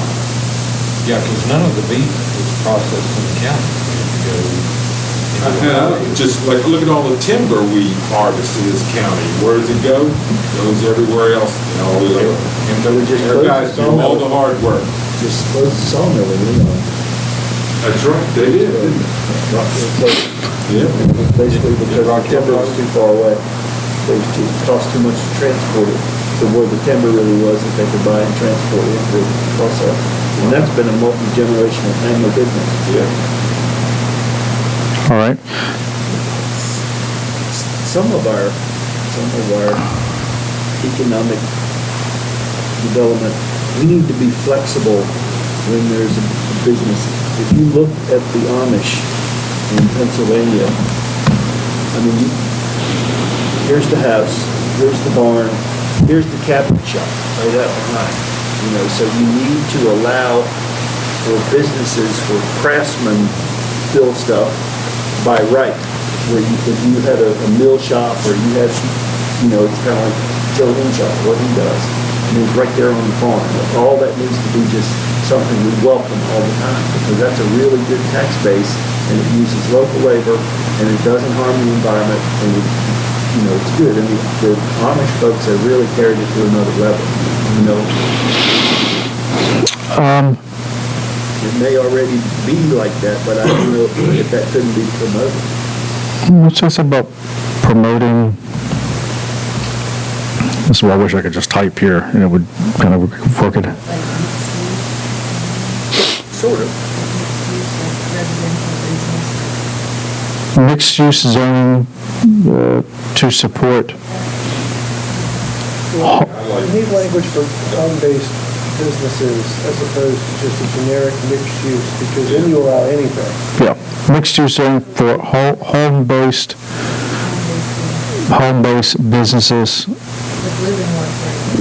with, so, you know, small workforce. Not like someone that has, you know, so we're small. A prime example, when I was growing up, my dad had a shop right there beside the house on 3 acres, and he worked on people's cars at night after he got work. Mr. Snow had a shop halfway to Brightwood. Chester Leathers had a shop in Brightwood. Those things were everywhere, and they weren't these giant conglomerates, but they were little backyard shops that people would go, they would freak out today if you tried to allow an automotive shop in a residential area where that's 6 acres of land instead of 3. But those things were everywhere, and they were just really busy little home businesses that didn't hurt anyone. So, I mean, there's lots of examples of that. Right, so we could put something in the comp plan that would lead the planning commission and the board to explore changing the uses. Because like, if you only got 3 acres in ag zone, you got a house on it, you've used up your use. Right. I don't It's next to it. Mixed use loan for home-based businesses and reevaluate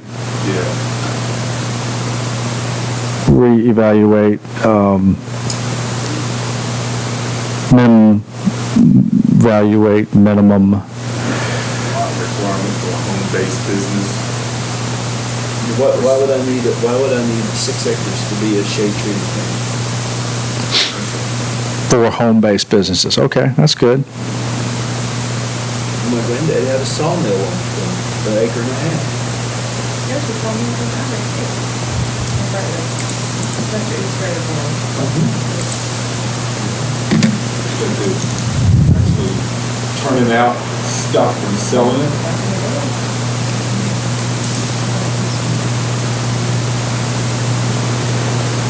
You know, they took me a giant commercial thing, don't they? Yeah. Trade oriented. Oh, there was my other two. I had, all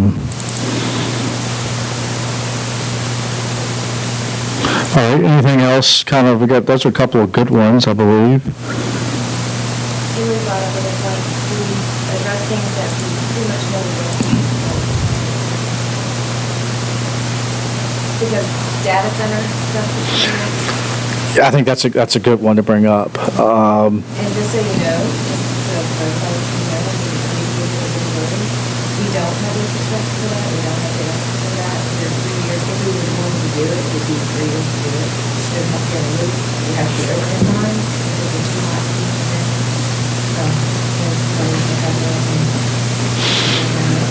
I mean, you want Not to, really deep in that part, So what is, how transmission lines, if they built on property where that went through, it could do it? They would have- Lines are really under. yeah, we have.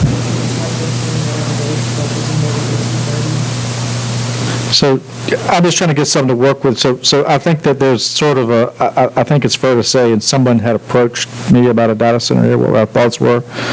I said, well, you know, campgrounds, you know, we've approved several, you know, larger ones, but I said, you know, they were pretty, you know, hotly debated. I can tell you, I don't think a data center is really going to go very far in Madison County. Right. A medium-sized to large industrial enterprise here, it, at a minimum, needs to provide enough employment to balance out the benefit to the community to offset. And data centers are not large employers. They're big taxpayers, but they don't. But the tax is not the only thing. It doesn't go with the spirit of the Yeah. I'll just say, I'll just take a note, data centers are not encouraged. I mean, and associated low employment. If somebody wanted to put one on the right as we head toward Charlottesville in that industrial area, is there anything to prevent it other than infrastructure? In the current zone? Well, the current zoning, there's a little bit of industrial. Right next to, just past Food Line on the right, all of that. Yes. I mean, it's not zoned industrial. There's a little bit of industrial zoning out there, and The topography would be tough, but the quantity is only. yeah. For that many acres to put one. I think kind of what I saw in at least some of the responses in the comp plan is that that could be a good area for increased employment and maybe, you know, I'm saying quote unquote industrial. I mean, you know, industrial really, you know, plow and hearth is considered industrial, but it's not really, you know, it's more of a, you know, warehousing, shipping. I think that employment that is, you know, would utilize local labor, that you would, you know, need to hire 60, 50 people. That might be. But I was just asking a question about, Right. is there anything that precludes it in the industrial zoning at this point? Yeah, I don't think, By right. no, we don't have that in our, it would have to be added.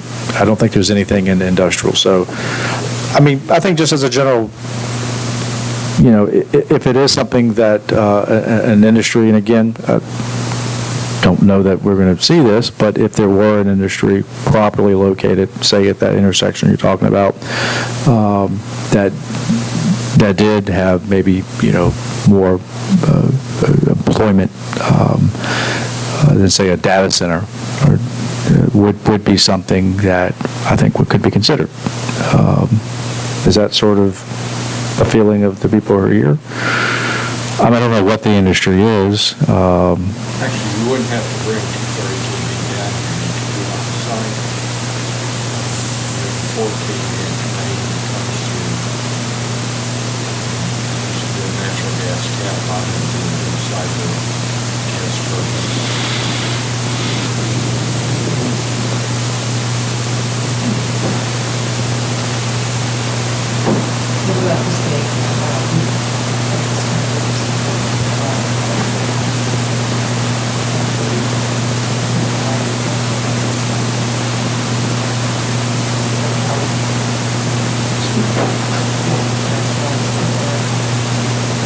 John, you mind, Yeah. you'd rather not. No, I don't.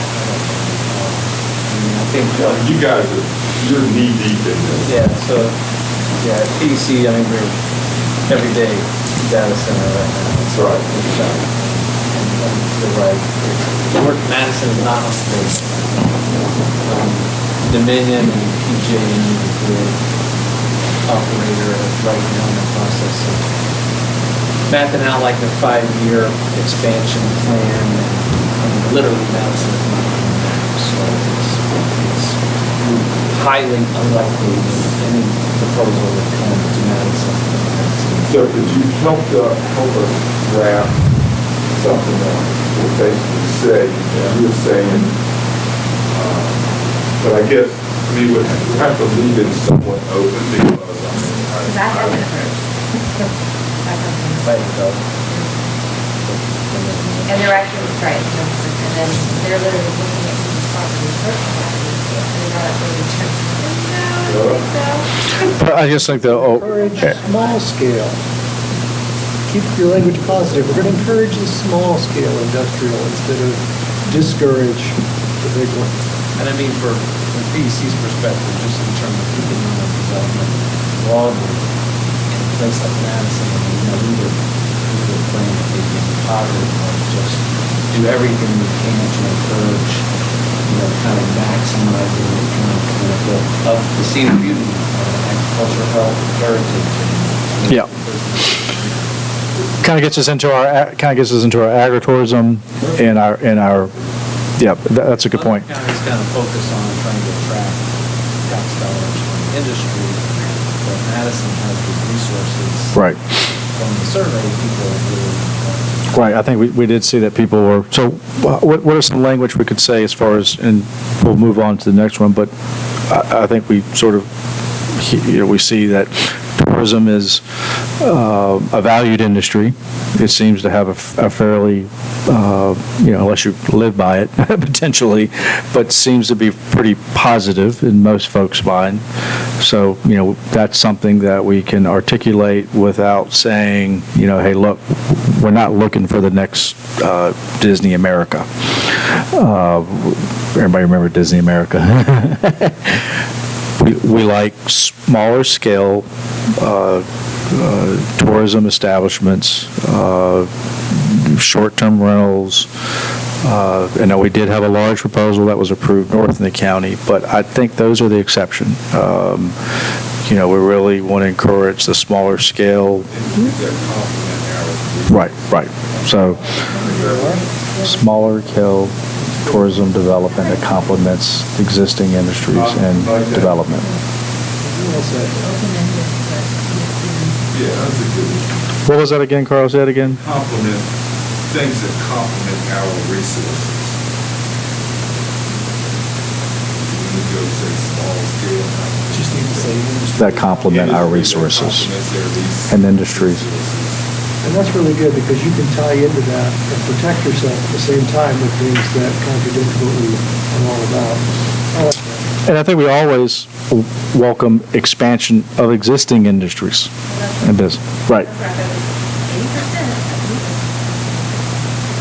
80%. Yeah. And we welcome the expansion of our existing industries. Okay, I think there's a fair amount to work with there that I can work on and send back and forth. Okay, I don't want you to copy all that. That's my voice. Now, as far as recreation, community facilities, my feeling is that for recreation, we have a master plan that's been developed for Hoover Ridge Park that we pretty much just put that and articulate that in goals, objectives for recreation, community facilities. I don't know if there's any other community facilities, I don't know, like a, what am I trying to say here, a senior center. I didn't really see that as maybe a high demand. So as far as recreation, I really think the Hoover Ridge Park would probably be could give us a goal or two out of that. Community facilities, again, I didn't really see a lot as far as that the county necessarily desires. Utilities, that was just, we threw that in there. Maybe time to think about if there can be goals related to our, I see Madison's, RSA's. RSA?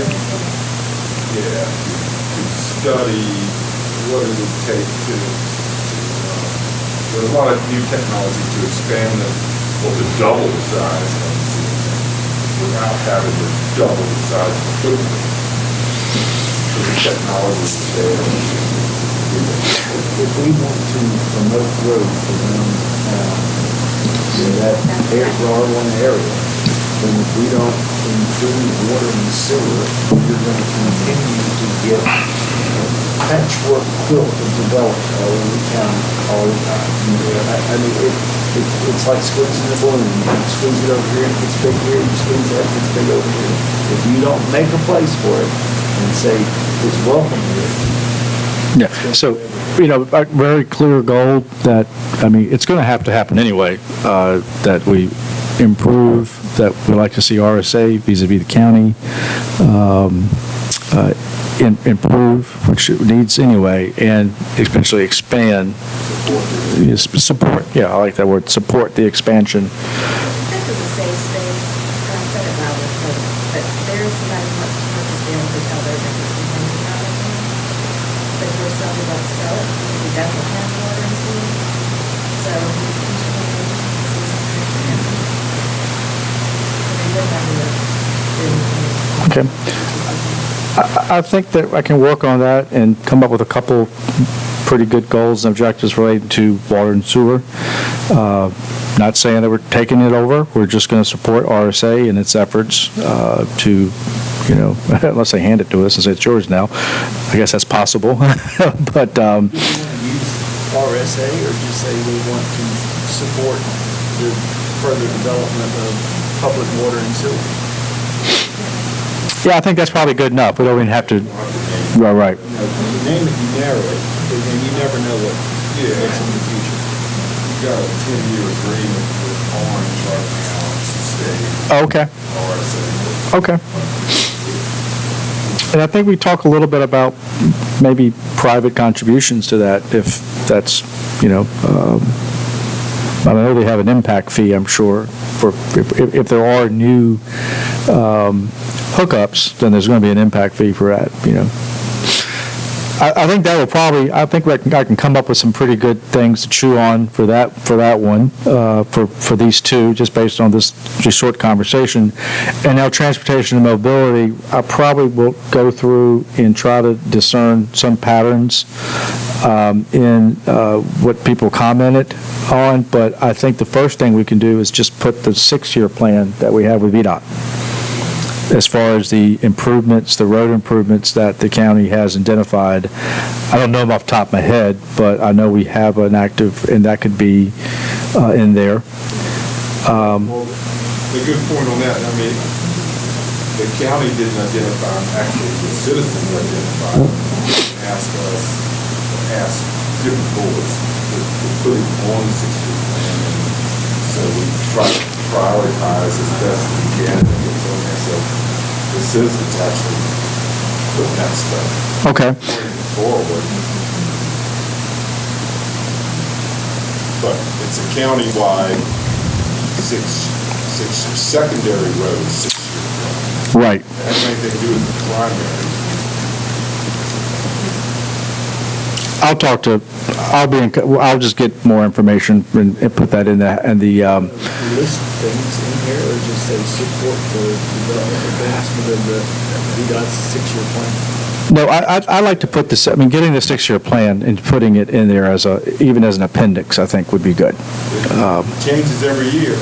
Well, whatever we have right now, at least, I think would be good. But I'll look at what the public has put and see if I can come up with some sort of some goals and objectives based on and I know anybody in this room, I know everyone's been helpful, so Jim, Don, anyone, Anne Marie want to jump in on this, I'll send an email out, and surely if you have some comments, I think I can come up with something for the transportation and mobility part that we could use. I put in here, I want to look at the corridor study. I haven't looked at it super closely, but maybe update this to this is done 2012, there's nothing wrong with it, but maybe rewrite it and I'll update that as well.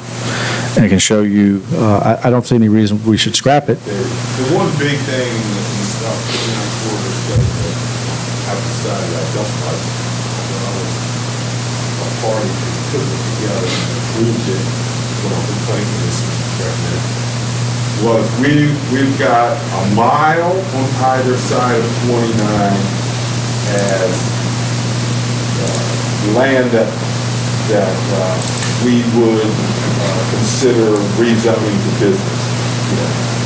Not that it's definite, but would be favorable to rezoning to business. I think that's too far. I think maybe a half a mile or something. Look at a map. Yeah, Jim. Yeah, not only that, Corey, I think, you're absolutely right. I think it's it's just a half or a quarter mile, but as you pointed out with the solar farm, what was the designation that farmland had? It was something that's farmland. Yeah, right. So that needs to be excluded. That's not okay. Excluding prime farmland. Well, you would mention to live there, third-party services already identified that as prime farmland. What we do with the land is If you, people have land all over the county that they bought, paid for, pay property taxes on it, from whenever, and you exclude that from some business opportunity, solar farms, or whatever it is. I like the looks of solar farms, Yeah. but you're taking their rights. property rights away. You know, I have a contribution to that because you're only taking it away if it was zoned for it and you didn't approve it. If the zoning doesn't allow for it, the right only exists if it's approved by special use permit or if you would change the zoning. If something's zoned for something, the uses are spelled out. You're not denying someone the right they didn't already have because it exists within that zone. That's the contested I have with that. You don't have unlimited rights to do anything you want with property. Whether you think that's good or not is another argument, but that's the fact of why we have zoning.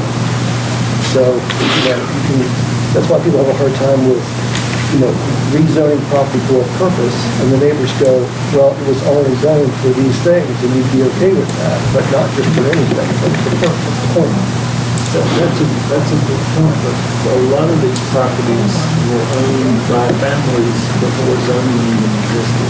And there was the first level of rights taking when zoning was enacted. If you go through Oak Park Road, the Berry family has a giant subdivision. Their whole farm is a subdivision, and it's beautifully done. It's never been enacted, but there'd be no way to stop it, because before zoning was in place, the roads were laid out, the lots were laid out, it's all right there. So I see your point, but that was the first one. And I do worry about these multi-generational families that get to a point where they just keep going anymore. Some big opportunity to have an income stream for life, and then it's gone. Well, there's no question, Route 29 corridor is a business corridor, so how far do you come off 29? And that's what we were trying to get, to get the Route 29 corridor study. But, overboard a little bit. Because actually we were looking at more, Carlisle's operation behind Freddie's, home, But he's off 230. Yeah, he's off at 230, his house and everything behind. Oh, well, other than next to It's funny because like the Hoover Ridge Park, But see, that's another one of those, it's master plans and it's a Tyler corridor study. houses there. and the more recently, which no longer exists, the little Browning boy that wanted a shade tree mechanic shop out of his daddy's barn.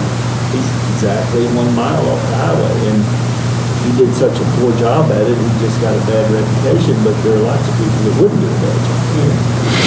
I'll go through, I'll let the, corridor study. It's really not that long, but I'll go through and sort of look at transportation, the corridor study, and just recommend maybe how the two can maybe even be combined, transportation corridor study. I think there's some potential there to use some things that were already on paper, and I looked at the 18 plan now. Is that a candidate for an appendix as well? Yeah. It is an appendix now. It is. Yeah, I mean, it actually has the Hoover Rock, it's kind of a little bit, it's got Hoover Ridge Master Plan in it, it's got some, so I'll go through and look at it, and how about like, I'm just gonna look at the date here before we leave. Why don't we, Utilities. So we've got a real quick, I gotta go. we just left here, I know. The utility corridor that's already defined in Madison, I think that's in the Route 29 corridor study. That should probably be under utilities somewhere. Yeah. So, you know, some of these guys don't come in and want to slap another huge utility transmission line. You've got a transmission plan. Yeah, in my background. right. Thank you. Quite well. But, you know, we're not, We'll have the takings here later. but we don't want them to put another one like where they wanted to go down to Gordonsville, you know, go down 231 to Somerset and all that stuff. That mixed.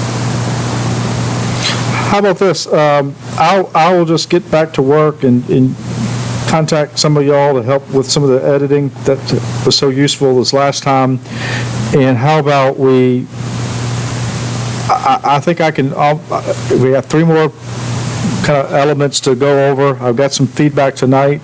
I think I can just about get the whole plan in a draft form done. You want to try to meet with January the 18th, Thursday? And I know I haven't been great on deadlines, but I'll try to have everything to you a week beforehand on the 11th for you to review. And on the 18th, we can take a look at sort of the whole product, look at the corridor transportation plan, with 18th at 5:30, January 18th. And, you know, my goal is to have a draft of the whole thing completed a week or so before. Would that be an okay time to meet? Early voting starts the next day. Okay. For primaries, okay. Oh, I got you.